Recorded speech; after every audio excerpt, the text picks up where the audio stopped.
오늘 하나님의 말씀은 창세기 27장 27절로부터 이제 살펴보도록 하겠습니다. 뒤에가 길어가지고요.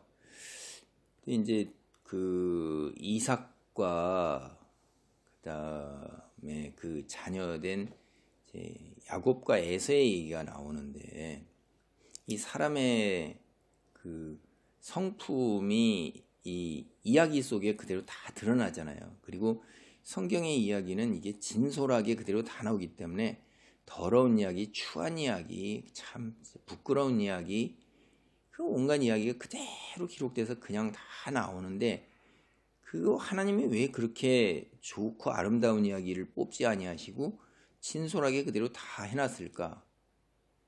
그거를 보고서 우리가 어떻게 살아야 되는가 하는 거를 깨닫게 하심이 아닐까, 저는 그런 생각을 들어요. 그래서 이 선조들의 삶 속에서, 성경에 나타난 삶 속에서 그 삶의 모습이 오늘날 달라진 게 하나도 없다, 저는 그렇게 생각합니다. 인간의 본성이라는 게 달라진 바가 하나도 없어요.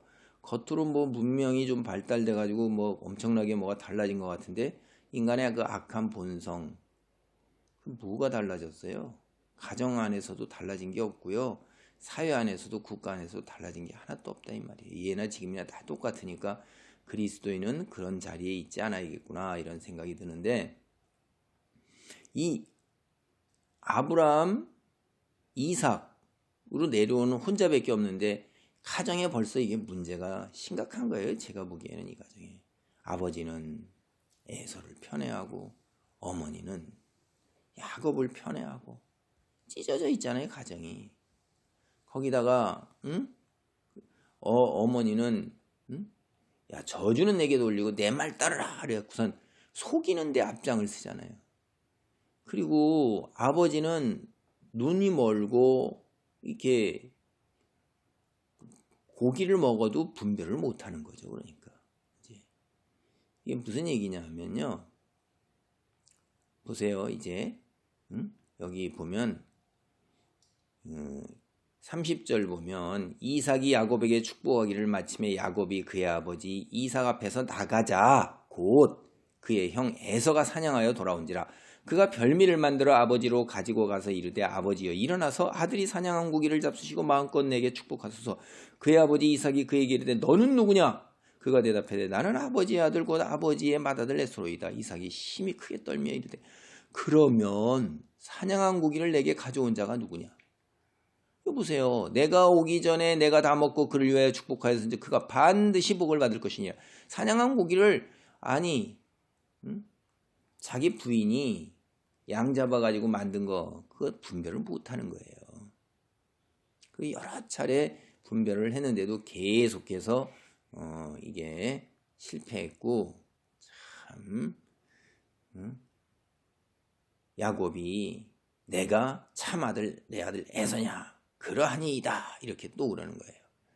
하나님께서 복 주실 거라고 제가 그랬잖아요. 왜 그러냐면 25장 23절에 보면 이미 태중에 있었을 때 하나님께서 그렇게 말씀을 하셨다, 이 말이에요. 이 족속이 저 족속보다 강하겠고 큰 자가 어린 자를 섬기니라, 이렇게 얘기하셨잖아요. 그럼 그게 이루어지는 건데 그걸 기다리면 되는 거지. 그걸 자기들이 나서가지고 이렇게 저주받을 일을 하기 때문에 이 저주에, 이게 집안이 저주받는 겁니다. 이게 이제 여기 보면 그 아버지 이삭도 분별력이 없는 게 마찬가지예요. 왜 그러냐 하면 에서에다가 복을 주려고 그러잖아요. 내가 다 먹고 그를 위해 축복, 반드시 복을 받을 것이냐. 내 아들 에서라고 그러고 에서한테 복을 하니까 에서가 반드시 복을 받을 거래요. 하나님 뜻을 거스르는 거잖아요. 이거 분별력이 있는 겁니까? 자기가 하나님 뜻을 거스르는 거예요. 이 집안이 정말 힘든 거예요, 이게. 그거 축복할 때 축복기도 보세요. 내 아들의 향치는 여호와께서 복 주신 밭의 향치로다. 농업사회에서 밭에서 여러분 가시면 밭 냄새 맡습니까? 들깨 냄새 나죠. 과일, 온갖 과일, 그 다음에 그 온갖 열매 있는 냄새, 곡식이 가는 냄새. 이 밭의 향치라는 게 그런 걸 상징하는 거예요. 농업사회에서 온갖 밭에 열매가 떨어지지 않고 열매가 다 맺혔을 때 그 바라보는 그 향내 기가 막힌 거죠. 소산이 여기 앞에 보면 100배씩 늘어났다고 그랬어요. 100배씩. 이게 어마어마한 복인 겁니다. 손대는 것마다 다 이렇게 하나님의 축복이에요. 하나님은 하늘의 이슬과 땅의 기름짐이며 풍성한 곡식과 포도주를 내게 주시기를 원하노라. 이때 이제 농업사회에서 유목사회도 마찬가지지만 농업사회에서 가장 필요한 것, 그 농사 짓는 거에 대표적인 것이 곡식과 포도주입니다. 곡식, 알갱이 있는 것하고 그다음에 이때 지중해 연안 이런 데 가나안 그쪽으로 다 포도주란 말이에요. 일찍부터. 두 가지가 대표적인 농산물이에요. 그다음에 땅이 기름지니까 100배, 수백 배 나오는 거고 하늘에서 이슬 내리는데 여러분이 이슬이 내리는 게 이게 얼마나 대단한 도움인지 몰라요. 제가 이렇게 이 처마에서 흘러내리는 이슬 모으는 통을 갖다 놨더니 세상에 아침에 일어났는데 비가 안 왔는데도요. 그 통에 물이 그득하게 차더라고요. 그러니까 가서 입마다 다 젖어가지고 그 이슬로 이게 이제 또 자라는 겁니다. 하나님께서 이렇게 그리고 이제 사회적 관계, 정치적인 권력 이거 보세요. 만민이 너를 섬기고 열국이 내게 굴복하리니 통치자의 위치에 선다 이 말이에요. 내가 형제들의 주가 되고 내 어머니의 아들들이 내게 굴복하며 너를 저주하는 자는 저주를 받고 너를 축복하는 자는 복을 받는다.